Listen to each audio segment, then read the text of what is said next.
Hello, good morning, dear students.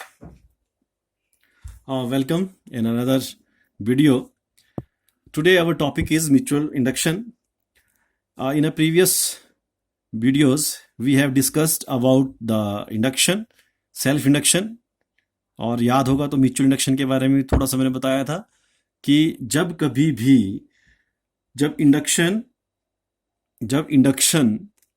उसी coil में हो जिसमें उसके करंट चेंज हो रहा है तो सेल्फ इंडक्शन था। और जब आपकी इंडक्शन किसी कॉइल में हो रही है लेकिन जो चेंज इन करंट है वो उसकी नेबरिंग कॉइल में हो रहा है तो उसको बोलते हैं हम उसका म्यूचुअल इंडक्शन।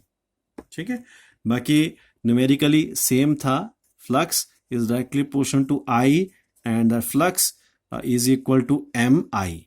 वहां पे हमने एल लिया था और यहां पे क्या लेंगे हम एम। ठीक है, and that M is a mutual inductance. This is a coefficient of mutual induction and it is called mutual inductance. ठीक है, क्या बोलते हैं इसे?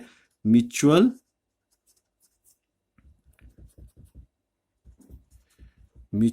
इंडक्टेंस। क्या बोलते हैं इसको? Mutual inductance. ठीक है, यूनिट इसका सेम जैसा सेल्फ का था। क्या था? हेनरी। ठीक है, तो इसका यूनिट क्या रहेगा? हेनरी।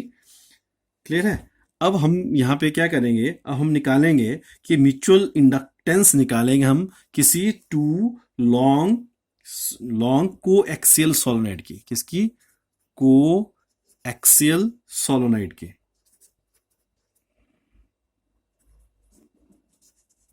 ठीक है, म्यूचुअल इंडक्टेंस निकालेंगे किसी टू को एक्सियल सोलोनाइड की। ठीक है, तो टू सोलोनाइड क्या करना आपने? यहां पे इस तरह से एक कॉइल ले ली।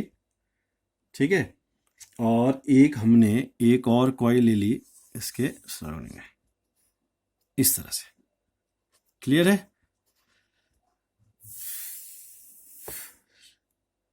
समझ में यहां तक? ठीक है, इस तरह से ले ली। हमारे पास दो कॉइल बन गई, एक कॉइल S1, ठीक है, एक कॉइल S1 और एक कॉइल S2। समझ रहे हो? और इनकी जो लेंथ है, लेंथ कितनी है? L। लेंथ कितनी है? L। तो क्या करेंगे? फिर से वर्डिंग का थोड़ा सा ध्यान दीजिए। क्या करना हमने? Let us consider two solenoids S1 and S2 so that solenoid S2 completely surrounds the solenoid S1। ठीक है, तो S2 ने ये क्या था? S2 ने इसको completely surround किया हुआ है। ठीक है, फिर let the length of each solenoid is L and area of cross section, length भी दोनों की सेम है और एरिया ऑफ क्रॉस सेक्शन भी दोनों का सेम है। let L be the length of the solenoid and A be the area of cross section of the सोलोनाइड्स। ठीक है, सेम है दोनों का, लेकिन N1 और N2, ठीक है, दीज आर डिफरेंट। ये क्या है? N1 and N2 are the total number of turns of the solenoid S1 and S2। Clear? फिर हमने बताया था पहले भी N1 एंड N2 विदा हमने जो हमने सेल्फ के लिए किया था ना, उसमें हमने सिंपल N लिखा था क्योंकि एक सोलोनाइड था। यहाँ पे मेंशन कर चीज वही है, सिर्फ हमने उनको 1 और 2 करके डिनोट करना है कि number of turns per unit length of the solenoid S1 is N and number of turns per unit length is in solenoid 2।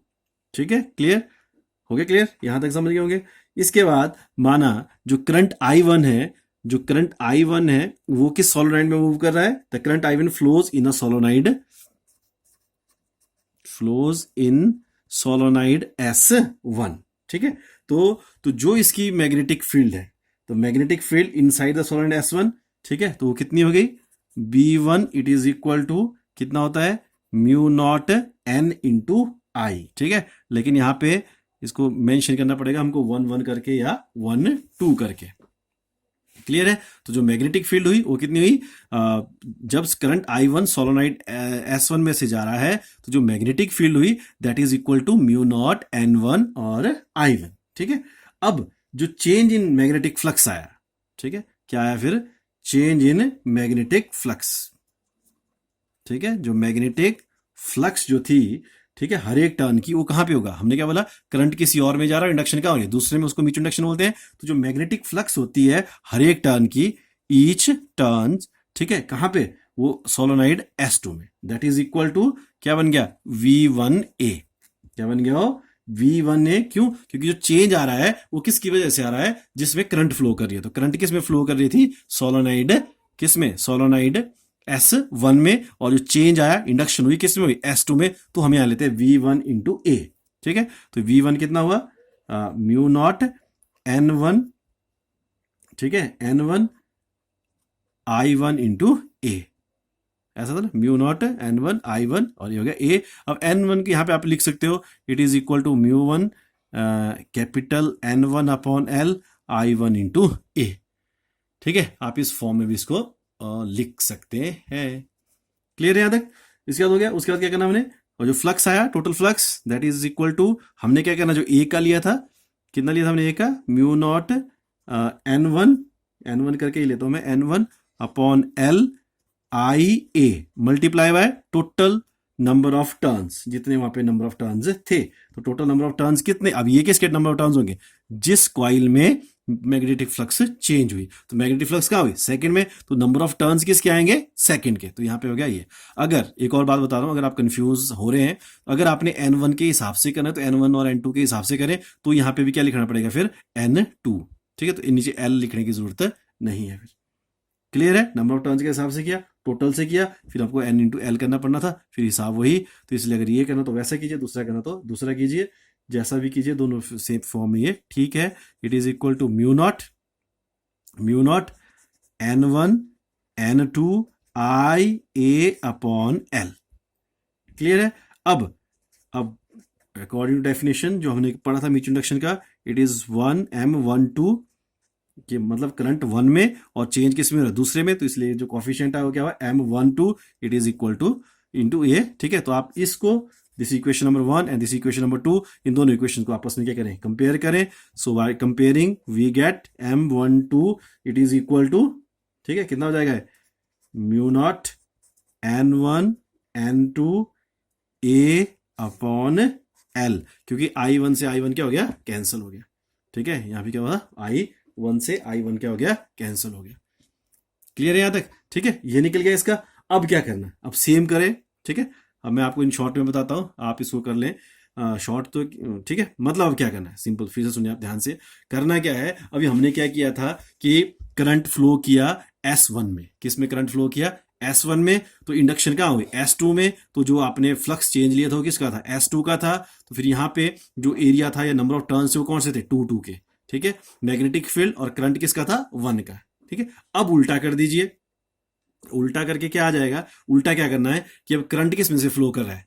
Current flow कर रहा है S2 से। S2 से चेंज कहां पे आ रहा है? फ्लक्स कहां चेंज हो रही है? S1 में। किस में आ रही है चेंज? S1 में। तो मैग्नेटिक फ्लक्स फिर से करना आपने, मैं आपको यही बता रहा हूं, लेकिन आपने फिर से लिखना है इसे, ठीक है। तो वहां पे क्या हो जाएगा? B2 is equal to mu naught N2 I2। Clear है? फिर उसके बाद यहां पे क्या हो जाएगा? S1 is equal to B2A। फिर यहाँ पे मल्टीप्लाई उस तरह से होगा, और जब ये मल्टीप्लाई करके आएगा तो फिर से सेम हो जाएगा, mu naught N1 upon L I A into, यहाँ पे 2 होना, यहाँ पे क्या होना? 1। लेकिन जब आप मल्टीप्लाई करेंगे तो फिर से क्या हो गया? N1 N2 ये, ठीक है।